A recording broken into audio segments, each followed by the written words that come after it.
Okay, so again, I do not have a script, just like always, but I have actually written down some bullet points of what I wanted to talk about. I wrote these down ages and ages and ages ago, back when, before I kind of gave up on this channel, but I've given up on giving up, so I'm, I'm doing it. Apparently. I just have a lot on my mind when it comes to body issues, and I've written it all down, and I just kind of wanted to have a chat about it. Because, I just thought maybe there would be people who would relate to it and feel less alone if I talked about it. I'm at my father's house, so again, if you hear puppies in the background, it's because there's puppies in the background, and it seems like Brinley is about to have a funny 5 minutes, so I may have to stop recording for a while until he collapses and sleeps for like 2 hours. Brinley, he's like taking my bag, and my bag's got all my shit in it. Brinley? Do you mind? Anyways, so when I was a kid, I always saw bodies as either... Can you get off my bag, Brinley? I always saw bodies as either big or small. That's just kind of how I looked at them, and I feel like that's how a lot of people, when they're younger, look at bodies. There was no thick, or too thin, or too big. There was just big and small in my head. So I was on the smaller spectrum, and so that meant that I didn't have any issues with my body as a little child. That kind of changed though when I started puberty, because obviously I was physically changing. Brinley is now dragging his bed across the floor. Do you have to do this every time I record, Brinley? If you want a cameo, you can just say. And now he's dragging my bag across the floor. Brinley, that's mine! Anyways, I didn't really notice my body changing because, I feel like I was so young. The changes weren't very quick. They were very, very gradual, and so I didn't actually notice myself. But one day I went to town with my mum, my grandmother, and my best friend. And on the bus, I was sitting next to my best mate, and she looked like kind of sad, and I was like, hey, what's wrong? And she said to me, I think you need to stop wearing such tight bathers when we go swimming. So every Monday, as a class, we would all go swimming for like an hour, as I guess it was just like a compulsory thing. And she said to me that I should stop wearing such tight bathers, and I was really confused because if I stopped wearing tight bathers, they would probably fall off as I'm swimming. And so I said, like, why? And she said that a group of girls who were considered the popular girls, or as I like to call them, the bullies, noticed that I was beginning to develop a chest and started to run around saying, Lauren's got boobs, and taking the piss out of me. And at first I was just kind of like, well, that's weird because everyone's gonna grow boobs eventually. Why is this such a big deal? But the more I thought about it, the more upset I got about it, and I decided that basically I was weird for it. And that's when I started to pay more attention to my body, and I started to notice that I was getting bigger in certain areas. My hips had suddenly gone out, and my legs were getting bigger, and it was just really strange, and I was getting acne and everything. And this troubled me a bit because all of the other girls were still as flat as a board. They were still what was considered skinny, and because I didn't look like them anymore, that made me think that I looked fat instead of just the fact that I was developing a little bit quicker than they were. This affected me for a really long time. I would go swimming after school on certain days, and whenever I had to walk in front of other people in my bather, I would hold my arms crossed so that nobody could see my chest, because I felt like even though I knew nobody there, even though most of the people that would see me were adults, I felt like they would make fun of me for it, even though they've already been through it themselves. There was this one time when my mum bought me this really nice t-shirt, and I was really excited. I went to go and try it on. She wanted to see it, and I put it on, and it was quite tight at the top, and I just burst into tears about it because I didn't want to have shape. I wanted to be like everybody else, and it was just really difficult to go through. I was kind of made to feel alienated because essentially I had something that other kids in my class didn't have, and for some reason it was worthy of ridicule, and that made me feel like it was wrong and that I deserved to be made fun of for it. Obviously, as I went up to comprehensive school, that changed because everyone else started to develop and started showing off their boobs as much as they could, and I just kind of stopped caring about the size of my chest. I really didn't care. But that's when my hips and my legs became a problem, because everyone else either had no hips or had rounder hips, while I had quite large hips. And again, it made me feel like I was fat. Until one day my friend saw me getting changed in PE and she was like obsessing over the fact that I had a bit of shape. And it made me feel good. Like, it made me feel like it wasn't weird, it wasn't abnormal. You know, a lot of girls do look like this. But then as I got older and started paying more attention to my body again, I realised that I have what are known as violin hips or hip dips. So my hips aren't round, they have like a dip. I don't really know how to describe it. And when you go online, you see these girls with big, massive, round hips, and that's just not always realistic. I think it's safe to say that most women have hip dips, even if they're really prominent or really, really subtle. Most women have it. It's normal, but I was always made to feel like it wasn't, because whenever I would go online, I would see something completely different to what I was. And it led me to wonder what was wrong with me. Like, why do I have this weird shape when nobody else does? When in reality, most other girls do. And just a side note really quick, my mother and a few other people have asked me in the past, like, why do I draw naked women all the time, or women without clothes, like loads of clothing and stuff? And the main reason is, well, one, I'm lazy, but two, because I like to draw women with violin hips or hip dips. And when you add clothing on top, oftentimes it doesn't give them that shape anymore. And I like to show off the fact that yes, it is normal, people do have this shape, and I like to draw it so that people can see that they're not alone in the fact that they don't have massive round hips. A lot of the women that I draw, their bodies are based off of mine. Obviously, I do tweak things here and there just to not draw the same body all of the time, but because I see my body every day, it's the body that I know, and so it's the body I know how to draw, which is also why I don't draw men very, very often. I can't remember the last time I drew a guy. But other than that, when I was a kid, I had all these issues with, like, for example, the fact that I had curly hair, or the fact that I had a skin condition. It's called keratosis pilaris. It's like really common, especially in colder climates, which I live in Wales, so you know. And it's basically you just get like these lumps on your skin that are either somewhat skin coloured or red. Mine are really red, and as a kid, it was all over my cheeks, and it made me feel really uncomfortable. You know, I was really insecure about the fact that I'm very pale. Now I'm older and I'm like, you know what, I don't really care. I like my skin colour, you know, there's nothing wrong with it. The KP skin condition has kind of like worn down a little bit. It's not that big of a deal anymore now that I'm older. My curly hair I can manage, I know how to straighten it, and some days I wake up and it actually looks quite nice on its own, so I just leave it. So there are some things that I've kind of developed out of, but the things such as my actual body shape and size, those still stay with me. And I think the reason why is because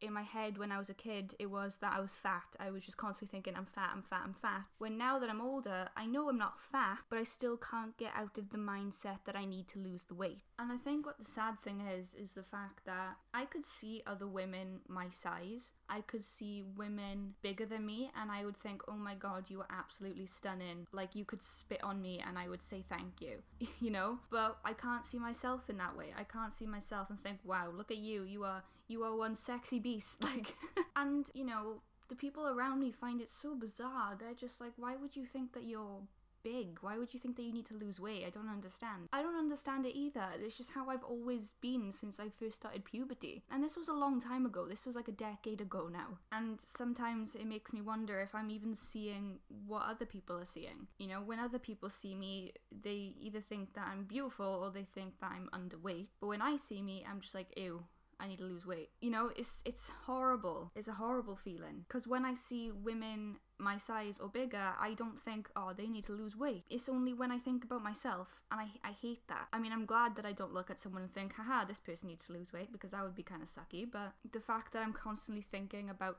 weight loss, that's what hurts. So how it affects my personal life is basically I struggle around people anyway, you know, but I could sit there next to someone and feel as though I am massive, and it makes me so uncomfortable. Even Connor, like, he is way bigger than me. He's a tall dude, you know, he could wrap his arms around me like a million times. That's obviously an exaggeration, but, you know, he feels like I'm really small in comparison to him, yet I feel massive next to him. And whenever I'm around my friends, I feel massive next to them, and it's horrible. They could even be bigger than me and I would still feel massive next to them. and it brings down my confidence so much, and it makes me feel so uncomfortable to interact with them. And I also can't be in photos anymore. Like whenever I have a photo taken of me, I get so uncomfortable.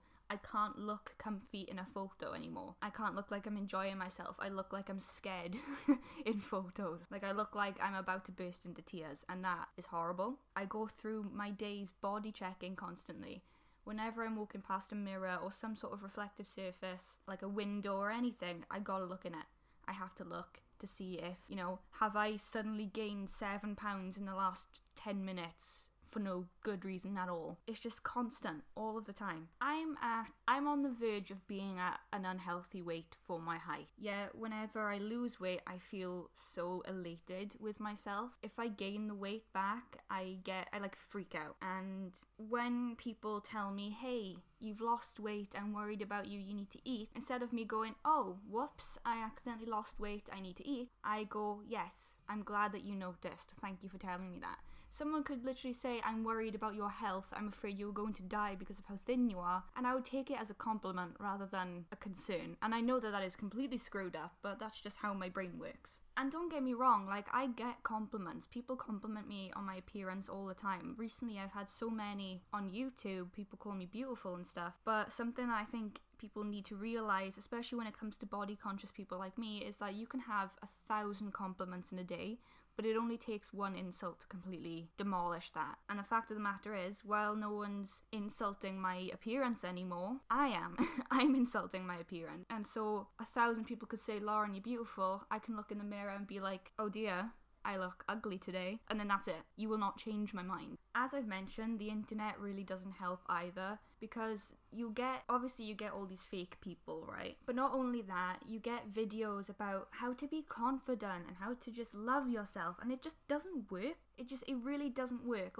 Just be confident. How do you just be confident? You're not telling me how to. Just learn to love yourself. If I knew how to do that, I would have done that a really long time ago, and I wouldn't be suffering now. Just don't care about what other people think. I have anxiety. That is quite difficult for me. And then don't even get me started on TikTok. You go on TikTok and there is just so many trends about how if you can't do this, then you're ugly, or whatever the case may be. If your lips and your nose don't align, apparently you're not attractive.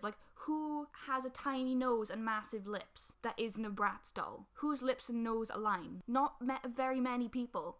Does that mean that we're all unattractive because our noses are a bit bigger than our lips, or our lips are a bit bigger than our noses? No. But according to TikTok, according to all the 13-year-olds on TikTok, apparently that is the case. And this is why I don't go on TikTok. You just get all of these people who show off their bodies and just prance around for 60 seconds and then get millions of views because they showed off their bodies. And that puts me in the mindset of they're getting fame off of the fact that they are pretty. I could never. This is just why I stay off of TikTok completely. I think it's so toxic. I remember there was this one guy that was saying, good night to all women apart from the ones that are over 100 and something pounds. You need to get to work and lose weight. Stuff like that. That is not needed. Nobody asked for that. That is horrible.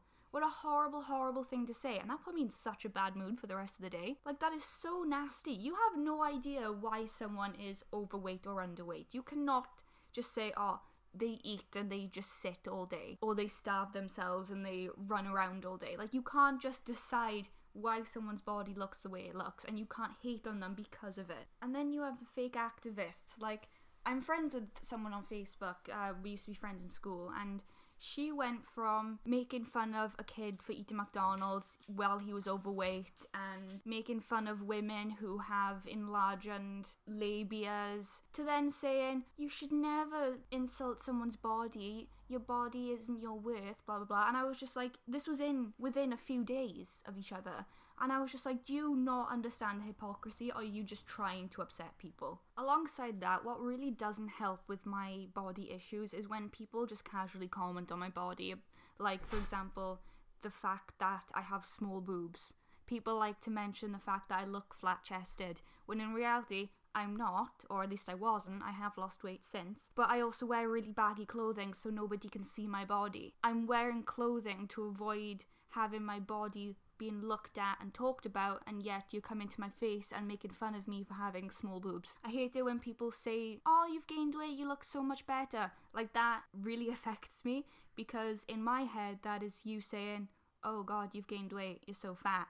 Even though that's not what you're saying you look healthy. In my head, you're saying that I need to lose the weight again. And then you obviously have the people that touch you. I was in college with one of these people. He just always pushed boundaries and kept touching me no matter how much I tried to make it clear that I wasn't comfortable. My body language was saying, hey, I don't like this. I would try and make a joke out of it and try to get it to stop, but he just wouldn't allow that to happen. And it made me feel even more uncomfortable with myself, because he was like touching parts of my body that I was uncomfortable with already. And by him touching me, it made me think like, oh my god, he can see the parts of my body that I'm uncomfortable with, and he can feel it, and to me, that's disgusting. Like, it freaks me out. You always get, like, this advice where it says, just fake it until you make it. Just fake being confident and you will be confident. But that just doesn't always work, especially in cases like with me, because bad mindsets always come back. This is why I can't fake being confident. I'm a very pessimistic person, and if I try fake being confident, I will always get to the point where I'm just like lying. I know that I'm lying to myself. I know that deep down I'm being a pessimist, because I can see silver linings. Me being a pessimist means I can see silver linings very clearly. But when I'm just constantly trying to go out of my way to be positive and be happy, I'm lying to myself, and it affects me negatively. Because instead of me actually facing the issue head on, I'm like trying to ignore it, and by the time I get to the point where I realize like, okay, this needs to stop, all of these issues have piled up and I haven't dealt with them. And then one of the things that annoys me the most is when people, and when I say people, I mean men usually, because I've only ever experienced this with guys, they blame my self-consciousness on my partner. So I've had guys say to me, and I'm not saying it's just guys, but I've only ever experienced it with guys. I've had guys say to me, why are you so self-conscious? Doesn't Connor tell you you're beautiful?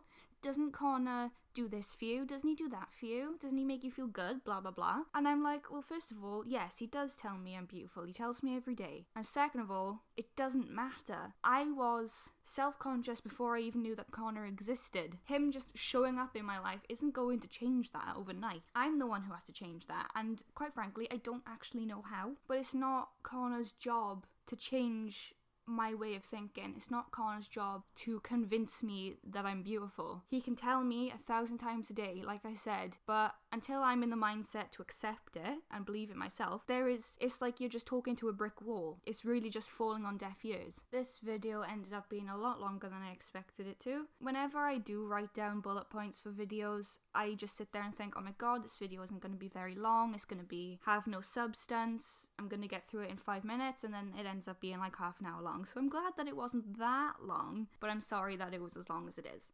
If you did watch, thank you. I appreciate it, and I hope that I could make you feel less alone in my complaining. I have a Twitter, and I'm gonna put it in the description, and also my Instagram, because, well, I always do anyway. But I am less than 500 subs away from 2,000, and I think what I want to do is do a Q&A. So when I come to 2,000 subs, I will be asking on my Twitter and my Instagram to ask me questions so I can put in the Q&A. You can ask me any sort of question. It doesn't matter if you think it's invasive or whatever. I'm a pretty open person. So ask me anything. I will try and include it in the video. I feel like I won't get many questions, so I'll probably answer all of them. Yeah, so have a look for my Instagram and my Twitter. It's down below. And also follow my friend Bryce. He has just started a YouTube channel. He hasn't uploaded his first video yet as I'm recording, but his channel is basically going to be kind of like mine, except his doesn't have art. Instead, it has like games and stuff. So if you like me and you like him from my videos that he's in, I recommend going to follow him. Anyways, I hope that you have a good rest of your day, and I will talk to you again. See you!